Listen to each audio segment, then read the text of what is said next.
everyone. Welcome to Meet Your Farmer, a podcast by Farm Foundation. I'm your host, Naomi Mijan.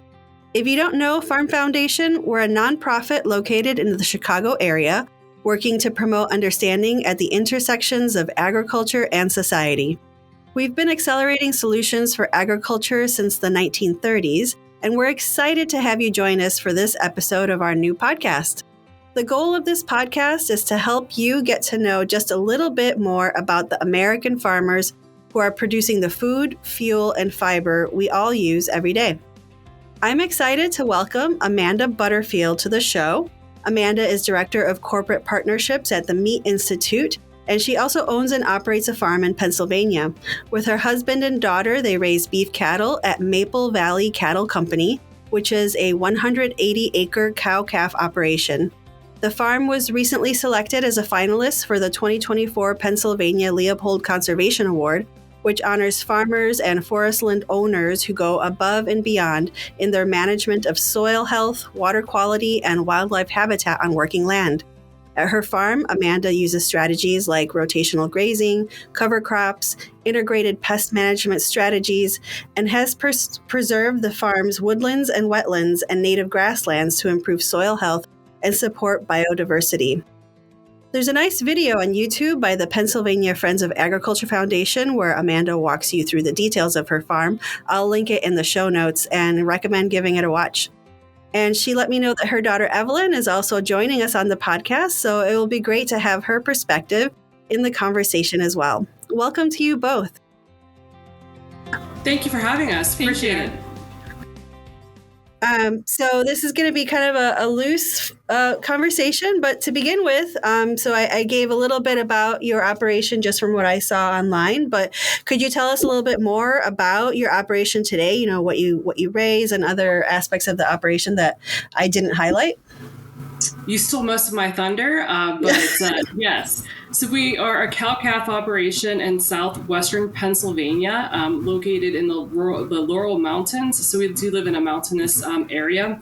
Our main goal is to, again, raise cow-calf. So for those of you unfamiliar with that terminology, we have mother cows that we work with, and they have calves, and they raise their calves for about 6 months until they get to about 500 to 600 pounds or greater. And then we wean those calves and sell those calves through private treaty or to a private person who feeds those out on feedlot and then enters the supply chain in the form of beef. A majority of those calves will then get processed and harvested and near Philadelphia, in which will enter, again, the supply chain through your grocery stores or through restaurants and retail situations. So again, located in southwestern Pennsylvania, we're very mountainous. We're located near the highest points in Pennsylvania, and most of our herd has mixed breeds. We've decided to go that route simply because of the hybrid vigor that we see from those different breedings. We do a majority of our breeding through artificial insemination, and we do utilize some bulls as well. One of the things and characteristics that I'd say that is unique to us is that my husband and I, particularly my husband, manage large dairy farms across the Midwest, and so we bring a very intensive management system into place because dairy farming is extremely intensive management. So we do that through the artificial insemination, checking our cows constantly, very acutely aware of characteristics going on with them in terms of animal welfare and cow care. And that is something that we're very, very proud about within our herd. And so we get a lot of longevity from those cows by our intensive management, and we're able to sell a lot more heifers and other calves for more economic value than some other farms do because of our intensive practices. So that's a very big sweeping overview of the farm, but there's some other aspects I would love to highlight. Evelyn, did I miss anything on just a general overview of the farm itself?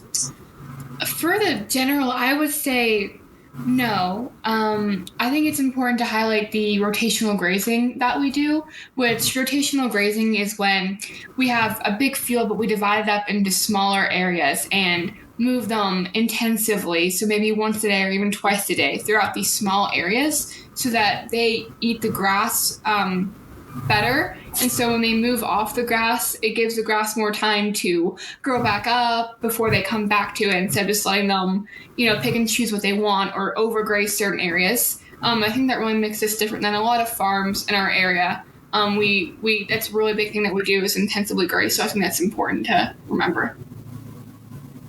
So I have a bunch of questions around that, but I don't want to derail you if you have other. So I made a note. I'll come back to it. But yeah, I just wanted to highlight one other thing. So we did purchase our farm 7 years ago, and it was always farmed. And in the 1970s, it was strip grounds, so for coal mining. So strip grinding, for those who are not familiar with a lot of it, there's different forms of it. But in the form that was happened to this farm is they basically take off the entire top of the land, move it into a big pile, and take the coal underneath of it, and then put it all back. So the farm that we inherited was okay on soil quality, lots of room for improvement, simply because the good topsoil was taken away, which grows things, has all those microbiomes in there, the worms and everything that makes the whole entire organisms work a little bit better. So we decided when we moved here to obviously do a cow-calf operation. So we seeded it within, as you per the introduction, a lot of native plants, biodiversity with legumes into it, cool seasons grasses, because again, we live in colder climates, and really want to and really focused on building that soil back again and rehabilitating it from the strip mining. So we do that with practices within NCRS and USDA that offers a lot of cost share programs to do that, as well as some climate smart grants that we're going to be implementing in 2025 with PASO Sustainable Agriculture.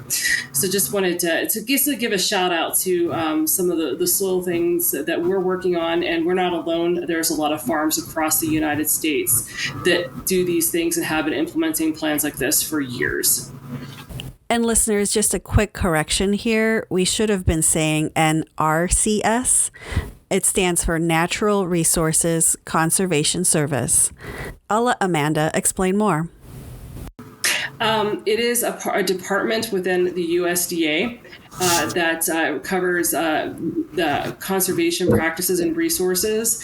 So their main mission and goal is to talk about such examples would be like not putting cattle into water systems to keep waterways clean and safe, to maximize the wildlife and biodiversity of plants to keep a sustainable future ahead of us within the globe. So they do and help with, again, cost share programs in terms of like fencing off waterways.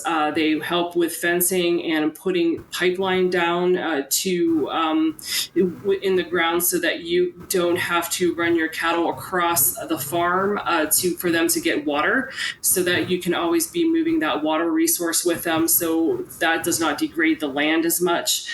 They have a lot of programs that to encourage farmers to do the intensive grazing, to plant monarch butterfly patches, to put food plants or food plots into some of the woodland areas, such as crabapple trees, to help wildlife rehabilitate or stay within the area too, so that we can have a very rich habitat for everyone here, all the creatures living on our planet. Excellent. So one thing that so I'm in Chicago, and I'm trying to imagine what it's like. I'm like, a mountain. What is that like? It's very flat where we are. So can you? I guess one question that I have is 180 acres to me sounds enormous. But what is that like the average size of a farm in your area? Is that small? Is that big? So yes, great question. So because the United States, obviously, per your point about being Chicago being like flat and not mountainous, all aspects of agriculture and farms are different, from Oregon to California to Nebraska to Pennsylvania. So there's lots of farms in the Midwest that farm 10,000 acres. And then in the West in Wyoming and Montana, some farms might be 300,000 to 400,000 acres in which they run cattle. So our operation, because of our climate in the mountainous region, we grow grass very, very well. So looking at stocking density and how many animals we can carry on per acre, we can run one cow-calf pair per 2 acres of grounds. So that acreage that we have, we can maximize. Although we're smaller in terms of that size, we could do a lot more on that small farm compared to like New Mexico, which they might take 5,000 acres per cow-calf pair to run. And so that's looking at, again, the climate. It's not that they do a worse job than us. It's just the climate where they don't get as much rain and cannot grow grasses as efficiently as that we can. But there's other positive attributes that like New Mexico might have. Not trying to pick on anybody from New Mexico, but just trying to show the differences between the landscapes of some of the farms and farm sizes. So that's a great point. In Pennsylvania alone and into the region, we do have smaller operations because of the climate, although some farmers do farm thousands of acres as well too. But we can just grow more within the concentration on our landscape compared to some other places. So, and then a visualization of a mountain, we're not the Rockies, so we're not a big rock. Essentially, we are a nice rolling mountain. So a nice green, rolling mountain with trees and grass and everything. Not a big sharp mountain, definitely not. Yes, so there's lots of grasses and opportunities to farm within those tree lines. So that sounds really lovely. So when you're saying that you're rotating your animals every day or even twice a day, some questions that come into my mind around that is, how big is the paddock that they're, how big is each paddock that they move into? And how are you doing that? Do you have to like go out there like yourselves every day, twice a day to, I don't know. How does that work? Yeah, so the visualization, I think, of beef farmers, I mean, obviously beef, it's what's for dinner, and they show a rancher with a cowboy hat and on a horse. That is not us, and that is not usually the Northeast and probably even some of the Southeast in some capacities. So we tend to walk and use four-wheelers. So this is a great question. So we might have a 50-acre field, for example, that is just wide open, and we use a big reel, which is basically to think of a fishing line, or when you reel in with like a crank, and it's just a thin wire that is not the same kind of wire that you'd use for something like a wooden post on the perimeter. That's like a more heavy duty kind of wire, but this wire is a little bit more flexible. It doesn't carry quite as much of the electric current as the other wire would, and it just goes on this reel or this like crank kind of thing, and it has a handle at the end of it. And we just divide up this field, and we use this reel to make the divisions. And then since the reel, it's really light, it's not heavy, so we just crank it, and we use posts. They're not wooden posts. They're often called pigtail posts. So if you imagine like what a pig's tail looks like, it's a little curl. So it's just it can be made from various different materials, and it just sticks right in the ground. And you hook this thin what's called poly wire. You hook this thin poly wire in the post, and you just build it and tear it down every day. And it really doesn't take that long at all. No, and that gives us the flexibility to divide that 50-acre pasture into like quarter acre. So we might put about 45 cows and their babies on a quarter acre. And it depends on the season too. So in the springtime, you have a lot of flush green grass, just like you have to mow your lawn every single day, or twice a week sometimes. So we move our cows more intensively during that time, where towards the end of the season, like now we are in November, we're still grazing, but the grass isn't growing as robust as it does in the springtime. So we'll give them bigger areas of land or move them quicker because the grass isn't as tall. So I personally love moving cows. It's probably the best part of our day, not only just to be a part of a family, but the cows are fun to move. They hear that noise, a clicking of that reel, and they just run and moo and just buck and just carry on, especially the babies. So it's just an enjoyable part of your day to be outside, even if it's raining and nasty. It's just fun to be with the cows and to be with the animals and be able to use these resources and work with your family and friends while doing it, because it just, having a bad day, a cow always makes you feel better. Mm-hmm. I hadn't realized that it was such a flexible system that you kind of make those decisions on the spot as to like how big the paddock is going to be. So that's really interesting. It's it's not very scientific. It's pretty much an art, even though it bothers me that it's not as scientific. And we've had a lot of agronomists out here, and people have been grazing for 50 years, and it's basically just an art because it depends on the soil type. So the soil type in this field might be a little bit different and grow heavier concentration of legumes compared to like a grass. And so it's basically making these decisions about how quickly to move them upon a lot of different variables. And there's literally no right or wrong answer to a lot of these things. And it depends on seasonality. We're in a drought right now, so that's dictating a lot of our decision makings right now, and making sure to preserve our plants for next year, since we're at the end of grazing season, to make sure not to hurt them, because they've been stressed all summer long within our droughts. You're bringing up the soil brings up a question that I had about, I hear farmers talk about marginal land and prime land. Like, how would you characterize your farm? Marginal to almost poor quality, again, because of the strip mining in which they did do that. But there are parts of our fields that are phenomenal and that work very well, and that's what we're trying to build up by the grazing. So we don't graze all the way down to the bottom of the ground. We usually leave 6 inches of coverage, and we actually right now we're being even more conservative grazing and leaving almost 12 to 14 inches so that foliage can die in the winter and basically create soil and protect the soil from erosion as well during the winter months when we get large storms coming in. And by hauling manure from our barns and applying more organic matter, and obviously when cows poop, I always say it's brown gold. It's the best thing that you can ever do. So the more that they poop on the grounds, and it's a whole symbiotic relationship with dung beetles and worms and all the other things that we don't know about the soil yet that's creating all these better soils out there. So some of the best dirt in the world is in Lancaster, Pennsylvania, which is on the other side of the states. And by comparison, if you took a shovel and started digging into the ground there, you might have 3 feet of topsoil, where I might have at this point 2 inches of topsoil.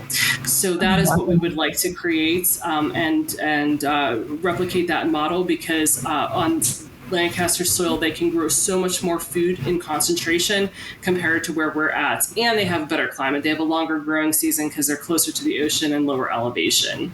Well, and where we live too with Pennsylvania is that a lot of this soil has a lot of clay in it, like this kind of reddish brown, like sticky clay. So you really have to work on the land to, like she said, to build that topsoil. I know topsoil, it's a slow process, right? I don't remember what the rate is, but I know it's slow. Yes, I actually asked that. I was like, in 10 years, what's my topsoil going to look like? They're like, you might, like doing all the right things correct, you might gain maybe 1/4 to 1/2 inch of topsoil. Yeah. So with just doing the practices that we're doing there. Yeah. So it is a very slow, arduous endeavor to take, but very excited about watching and growing and tracking all the metrics within it. And that's part of the program that we're working with, Paso Sustainable Ag. They have us collect soil samples, us and a lot of other farmers in the region. And it's like a 20 to 50-year-old project to see and ask us what practices that we're utilizing, and then getting the soil samples. And so they could track and monitor all these different activities and decide what's the best for soil, or, in regionality, and put some more scientific measures to it. It's not something that you could do a study in 1 year and have all this data. It's unfortunately a very long, slow process. Yeah, but worthwhile. Yes. So you mentioned that you purchased the farm 7 years ago. Did I catch that right? Yeah. So have you always been on farms? Did you grow up on a farm? What's that story? Great question. My story is a little different than my husband's. My husband grew up on a swine and row crop operation growing corn and soybeans in the state of Indiana. He always knew he wanted to be a farmer, particularly a dairy farmer. So he knew his career path right away. I grew up in suburbia Pittsburgh, just south of Pittsburgh, in a town called Monongahela, and I just liked animals, and that was essentially my career path. I like animals. Did not know what that meant, because when you say that, the only thing that you could think of career-wise would be a veterinarian or a farmer. And I still feel that there's there's some connotations they're just farmers, and until you start recognizing how much intricate detail is into farming, that you respect is a little bit more. But I went to Penn State. I majored in animal bioscience and microbiology, and started working in the beef barns at Penn State. And that is literally where I fell in love with agriculture, particularly cattle and raising cattle. So I endeavored my career working within the industry for over the last 23 years in the supply chain, and meeting my husband and starting to farm on our own. And anytime I can ever talk about agriculture to anybody, and Evelyn could attest to this, that I tell people that they should go into agriculture, because it's a very fulfilling career, and the pathways it has taken me in my career outside of farming has been insurmountable, and just some amazing experience that I've had that is unparalleled to even my former classmates at Penn State. So that is a little bit my story. But Evelyn, did you always want to be a farmer? Well, I didn't really have a choice. I was born into it because they had a dairy farm. So I grew up on a dairy farm for until 7 years ago. And at that time, well, my mom worked a full-time job and my dad worked a full-time job being a dairy farmer. And especially at a young age, you don't really realize what's really going on around you. So I didn't realize how monumental it was that I was living on a farm and that I was a farmer. And then when we moved and we started to do beef farming, and I was able to be more involved number one, I was getting older, but number two, I couldn't really be as involved with the dairy farm. I didn't really know how to milk or do those kind of things. So I didn't always want to be a farmer, but I've definitely grown into it more and understood what it means more to be a farmer. I also have a little bit of a different perspective of it than my parents. I love cows so much, but I also do horseback riding and I have my own horses. So I kind of they're not really interested in horses. I am, so I kind of do it a little differently than they do as well. So Evelyn, at this point in your life, what do you want to do when you grow up? Well, that is so. I don't always want to be a farmer. Like I said, I love farming, but I want to go into government, but I want to keep agriculture with me, and I really want to, use my perspective coming from agriculture, where it's 2% of the population is our farmers in the United States. Now I want to take that with me and go into government and really make some changes and help people realize how important farming is. Mm-hmm, mm-hmm. Now, I didn't call out your age in the intro. Do you mind giving the audience that context where you are in your education path? Yeah, so I'm a sophomore. I'm 15. I'll turn 16 here in about a month and a half. But yeah, I'm really interested in politics and government. I'm right now, I'm applying to be a Senate page, so hopefully that pans out here in the next year. But yeah, I'm 15 right now. Very cool. So you're the same exact age as my son. He'll also be 16 in about a month and a half. But I don't think he has his career plans quite as clearly thought through as your potential career paths. So that's pretty cool. Thank you. So one question that I'm curious to see how you two would answer this. So farmers, as you know, they always tell me what generation farmer they are. And you seem to be in kind of a hybrid situation. So especially Evelyn, what generation farmer would you say you are? I would say I'm second generation farmer. My dad came from a farm, so I'm this second generation of this kind of farming that we're doing. That's what I would say. On this land. On this land, that's a good distinction. On this land, I'm a second generation farmer. On his side of the family, it goes back further. But for what we're doing right now on this farm that we own, I would say I'm a second generation farmer. Okay. Honestly, my husband would tell you he's a first generation farmer too, because when he was growing up, he didn't have decision-making capabilities on the farm, and it's completely different farming from that aspect, from what he's doing from there. So we talk about this all the time, and we both say that we're first generation farmers. Okay. Excellent. Huh. That question just fascinates me, because it's the only profession that people, even for example, the closest corollary I can think of in my right now is like teachers. Like I've known teachers whose parents were teachers who might be great, but they never call themselves like third generation teacher. So that kind of that groundedness of the identity in this multi-generational aspect of farming is really intriguing to me, which is one reason I'm so delighted to have the both of you in this conversation. Yeah, I think that's an interesting point that now I'm thinking about that a little bit. And I think that the distinction there is that it's the tie to the land and the actual, that physicality of it compared to like a teacher or a lawyer. And the other profession I can think about too is the monarchy. So, kings, princes, anyway. We bringing it back to that tie to the land, the barrier of entry to start farming is so insurmountable that there's not going to be a lot more first generation farmers.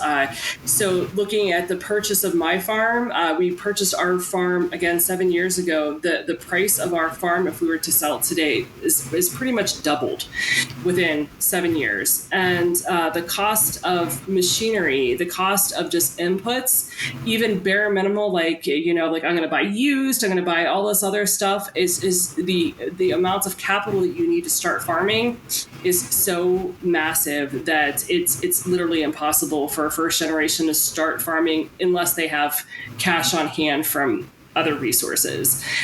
So that is why I think a lot of other people tie it to that multi-generational aspect of it, is that usually you inherit the farm, and we're always, as farmers, they're very passionate about making sure that the legacy of the farm continues. And because it's 365 days a year, it's a lot of hard work and arduous work that you want to see that work continues. And again, that kind of tied to that legacy continue as well. Well, I think also because your farm it's your family. It sounds dumb, but like I love the cows. They're a part of our Butterfield family. And so I just think that really makes a distinction as well, is that that's not just your profession. You are a farmer. I think that makes a distinction as well. Definitely. I'm just thinking back on something you said, Amanda, about kind of there's not going to be that many first generation farmers because of those hurdles to entry for the profession. But then I also understand that so many farmers that are currently the owners of the farm, that they're, retirement age, and their children may or may not have, they may have jobs outside the farm, and there's not as robust a pipeline. So how does that all come together for you? Like in your area, especially, like what are you seeing in the next 10, 20 years as far as what's going on these farms, who's farming, who are the landowners, all that? Yeah, excellent question. So just broad sweeping of the United States, you are correct about a lot of farmers are retirement age.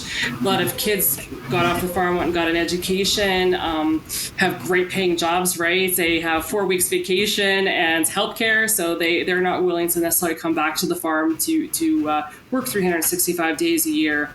But within that said, the margins on farms are so tight and so small that the only thing that makes sense is consolidation and just growing what you have. So as those farmers age out, retire, they can either lease, rent, or sell farms outright to other neighboring family farms that do want to grow, and they have that capital base that they could make those giant purchases, because the barrier of entry, just as the earlier explained, first generation farmers is hard to do. So the land is going to stay in farming for the most part, unless you live near a city where there, it might become housing plants. But those farms are just going to get bigger, not necessarily like corporate or factory. It's just that, again, since the margins are so tight, you need to spread your investments out a little bit more on bigger enterprises within that. Where I particularly live at is that we are seeing some of that occur as well. We do have a lot of religious entities, though, that are wanting to move from Lancaster areas. The cost of land in Lancaster County, Pennsylvania, for example, is probably 100 times more than where it's at here.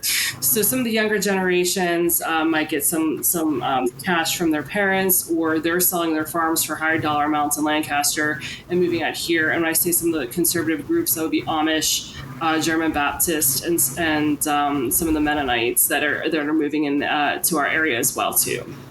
Oh, that's interesting. Okay. I want to make sure that I don't run out of time, and I want to give you space to talk about some of the things that you're doing on your farm, to kind of dig into more of those practices and talk about what you're proud of doing. It seems like you've done a lot in a little bit of time. So what are some of the things that you're especially proud of that you've been able to do on your farm? The conservation work is first and foremost. When you walk outside or look out your window, just seeing beauty of nature and it surrounding you. And seeing all the random, sometimes unwanted guests of wildlife show up, like bears and foxes that like to eat your chickens. But just having those be present and having children and other people know that there's these creatures, these amazing creatures that have been around before us or that we've came to the North America is amazing. But some of the things that I do outside the farm too that works best for me is advocacy. We've invited Pitt, University of Pennsylvania, Pittsburgh, as well as Chatham University out of Pittsburgh, offering their master degrees or sustainability master degrees, or people advancing food agrisystems to the farm to get them onto a farm and talk about what we do on a farm. These conversations like we're having, because they're going to go out and work in industry and put a lot of thought process and policy into place that are going to affect us on our daily lives. We also host quite a bit of educational meetings for BQA, which is beef quality assurance, to train other producers. We have a really nice farm. I have a party pavilion, so we're able to host meetings all the time for other farmers so that we can learn and learn from each other and from some experts in there. I'll let you talk a little bit about some of the other advocacy that we work in and what we do with our garden and stuff like that. Yeah, so since we're on a farm, a large farm, we have this unique opportunity to grow food, not just for our animals or for, for profit necessarily, but for our community. Because especially in rural America, so many people are food insecure. The rate of food insecure people in rural America is it's insane how many people, unfortunately, suffer from food insecurity. So we use our vantage point of being on a farm to grow produce, and we donate it to our local food bank. We mostly do red beets because they're a root vegetable, they store better. And so we use that, and we donate to our food bank. We're always at the food bank. And that is, like I said, I want to do government, and that is one of the things within ag that I'm really passionate about is food insecurity. Because especially it impacts, it's odd to think about, food insecurity impacts farmers too. And it's really weird to think about because they're the ones making the food, but it really impacts farmers as well. So, we like to use not only the physical things that we can grow, but the fact that we are farmers in rural America, we use that to help spread awareness about food insecurity. Mm-hmm. That's a great point. So last year, again, during this year, we're a drought year. So we were able to provide 600 pounds of red beets to our food bank through their distribution. So we're hoping to almost triple that in a good non-drought year within that, and encourage other farmers to do so. Farmers like to feed people. And so that's something that we're very passionate about, working within our community to give these resources there. Another initiative that I'm starting with the Pennsylvania Beef Council, and it's a model that's been done in a couple other states, but we're bringing it to Pennsylvania, is an initiative called Beefing Up for Backpacks, in which we will be providing a beef stick, like beef jerky, like a 1 ounce beef jerky stick, into the backpack programs that go home for food insecure children going to school. So less than 2% of food donations are animal protein related because of the issues with shelf stability, cost, and distribution mechanisms. So that's why that beef jerky stick essentially is the most ideal things to impact children.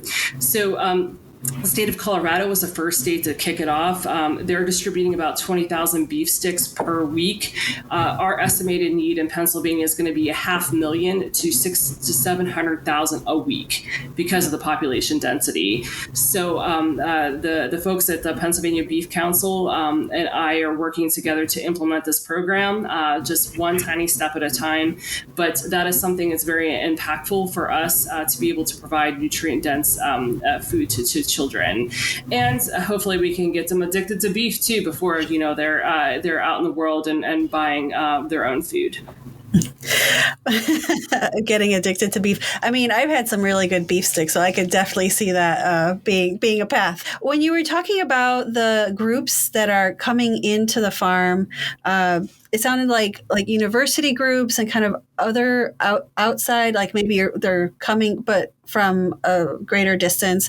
I'm wondering what is the impact of your farm and your operation on your immediate neighbors and your immediate community? I know farmers are very they're scientific and they're cautious in their operations as to how they're going to change things, and they like to be able to see things before maybe they try things. Have you seen in the short time that you've been there that you're influencing your neighbors? Or I believe so, because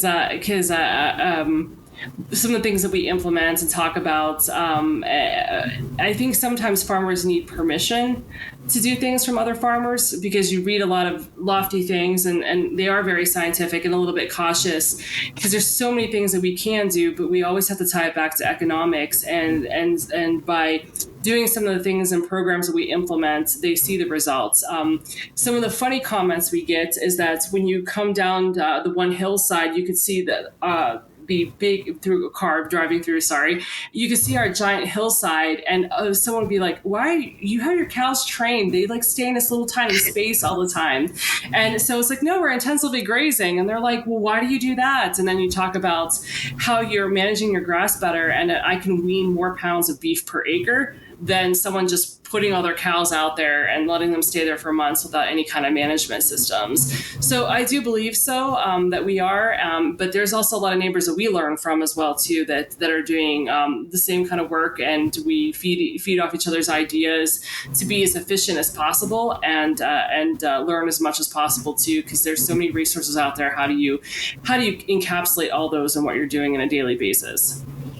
Have you ever had anyone, because I know that intensive grazing and that rotational practice is not standard is the wrong word, common? I don't know. Have you ever had anyone tell you why would you do that? Or that's not how you do it? Or all the time. So because a lot of people get afraid when they say you move your cows once or twice a day, so they're assuming it's going to take a very labor intensive, a lot of work, a lot of frustration, but it's not for that reason. And then we basically, and my husband summarizes the best, is that we're not cattle farmers, we're actually grass farmers. So we are farming our grass to get the maximum resources, and it just so happens that our cows are harvesting our grass. And so to that point, talking through that and the mechanism of how grass grows and how it reacts to maximize it is some of those biggest things that we try to talk about. But I think that everybody should be this kind of farmer, but you have to come back to the size of the operations per the earlier point in the conversation, that a lot of people have off-farm income, so they have a full-time job and they might have inherited a 60-acre farm, and so it's easier for them just to maybe put 3 paddocks in and just move those animals there. So the nature of the farmer itself, the farms that they're working on are a little bit different too, so they might not have the resources and labor intensity to be able to do that as how we do that. Although I wish I could sell them on that, lifestyles, and again, having off-farm income is actually vital on smaller operations. Yeah, for sure. And, I think I forgot to ask you, I kind of just assumed, I made an assumption that I should clarify. How did you come to this way of operating, since it is not the vast majority of beef cow-calf operations being operated this way? How did you come to make that decision to operate this way? So my husband's a nerd and read about it while we were exiting the dairy industry, and we surround ourselves with people who are smarter than us. And those people, when you surround yourself with people smarter than you, and you have an open mind to something, then you're more apt to go to those philosophies. But we do have some great resources here in Somerset County where we're located, and one of the NCRS agents himself has been doing this for years, and he basically told us exactly what we needed to do, and we looked at him funny, and we started doing it through trial and error, and came to the conclusion he's 100% right. And so utilizing some of those resources and basically putting a pencil to the economics as well too. And it just makes sense. Again, we can run a substantially amount of more animals on our land by doing these resources than by doing it the, I guess, old-fashioned way, if you want to call it, or it's not as labor-intensive. Mm-hmm, mm-hmm. I do want to squeeze in another question and undoubtedly follow-up questions. So I wanted to ask you about, the future and what you would want. I frame it as great-grandchildren, but I don't want to put any pressure on you, Evelyn. So in the far future, what would you want people to think about you as a farmer and what you did on your farm? Yeah, thanks. And I mean, the future is very, very uncertain, and I don't want to put that pressure on her either. So we know that there's a lot of uncertainty in the world with politics and with climate change and some other things that we're not even sure yet. But I just want to know, and my husband as well, Mike, wants basically leave the earth a little bit better than when we got this piece of earth that we have. And I want to know that I made some kind of impact by helping and, again, making the people, planet, animal portion of it better. So working with the food bank, and just knowing that on our farm alone, we feed over 1,200 people a year is something that I feel that is very impactful, that I want the proverbial great-grandchildren to know about farming, and is that we care about our community, our planet, the animals that we take care of every single day as well. But I want to turn this over to Evelyn for her to answer, to address what she thinks her generation should know about this industry, and what you would like to see from a future of ag. Like I kind of said before, for my generation, I just think I want everyone to know about agriculture and thinking of the future. Really, I love living on a farm and being able to look out my window and all I see is fields and cows. I love being able to see that. And I just really, if I, have kids or, in the future, whoever's on this farm in the future, I want people to have that same feeling. I want the earth to still be as healthy as possible for whoever is here, to be able to look out like I do and, see those hills and see cows and just be happy about it and know that, farming is just so important.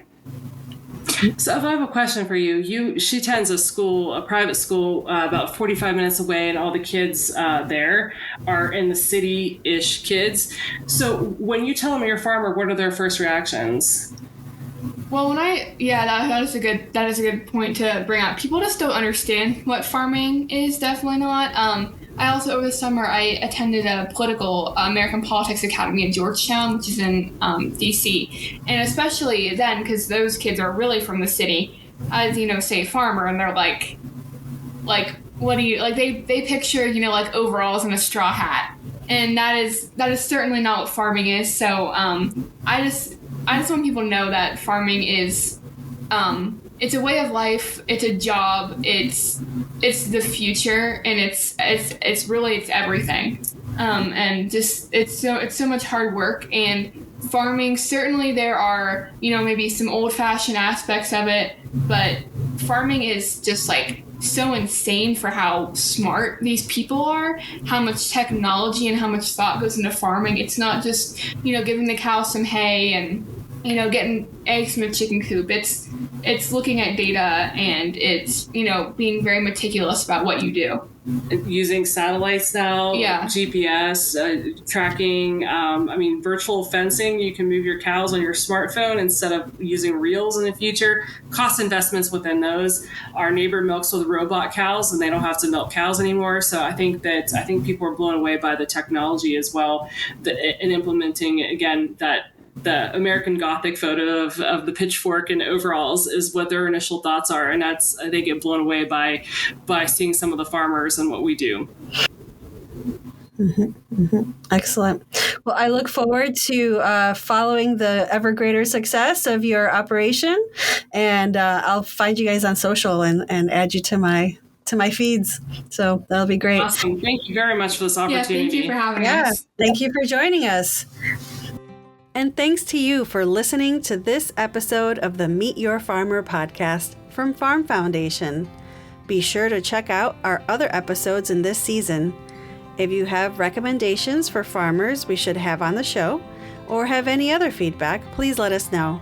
We'd love to hear from you.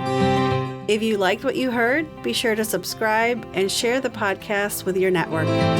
Farm Foundation is all about creating trust and understanding at the intersections of agriculture and society. You can learn more about our work at farmfoundation.org. Until next time.